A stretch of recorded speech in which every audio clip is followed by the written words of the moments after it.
sa kanila. Hi! Lagyan mo ng buhay. Hi, buhay! Puro ka naman kalawan eh. Ganito na nga lang. Kaya syempre, ilang taong ka na? 6 years old. Wow! Ano pangarap ang laki? 7 years old. Hindi ka naman na, for example, ganito na lang. Kuya, ano ba yung gagawin mo para mapasaya yung mga kids natin? Kakanta ko. Kakanta ka? Opo. O ano yung kakantahin mo? Tayo yung mga Pinoy.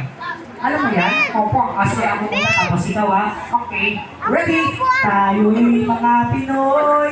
Tayo'y hindi gano. Huwag kang mahihiyang magtanong kung may right med ba ito. Bakit? Puro ang mga logon. Eh, ganito na nga lang. Siyempre, sino ba rin yung mga nag-aaral na? Taas yung kamay. Ang dami. O, lahat sila nag-aaral na. Ikaw nag-aaral ka ba? Opo. Anong grade mo na? Grade 2. Oh, grade 2. Dahil sa grade 2 wala, ano ba yung mga paborito mong subject? Math. Oh, math. Sino may favorite dito ng math? Ang dami. Ano pang favorite mo subject? English. Wow, English. Ano pa? History. O sige, nasabi mo history, tatanungin kita, sasagutin kita. Unang tanong, walang sagot. Huy. Wala pang tanong, wala pang sagot. Mahirap na tanong, madaling sagot. Huy. Sige, history tayo. Kids, pag alam niyo sagot, quiet na lang tayo ha. Okay, history tayo. Ano o sino ang pambansang hayop ng Pilipinas? Ikaw, huy. Hindi ako. Bibigyan kita ng clue. Yung initial ng name niya, nag-i-start sa letter K. Alam mo na? Opo, ano? Kuto! Huy! Anong kuto? Land animal siya. Ibig sabihin nabubuhay siya sa ibabaw ng lupa. Ano pa na? Ano? Kutong lupa. Huy!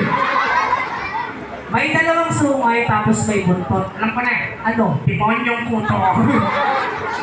Ano yung pagbansang hayop ng Pilipinas?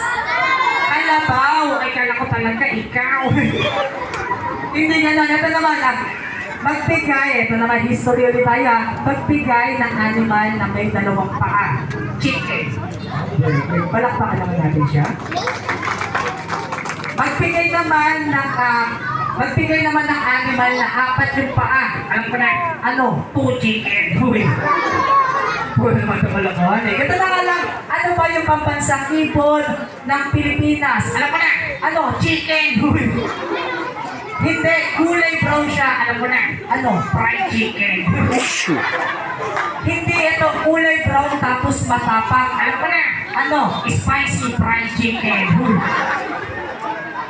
Puro ka naman kalokohan eh. Ano ba yung pambansang ibon ng Pilipinas? Eagle or agila?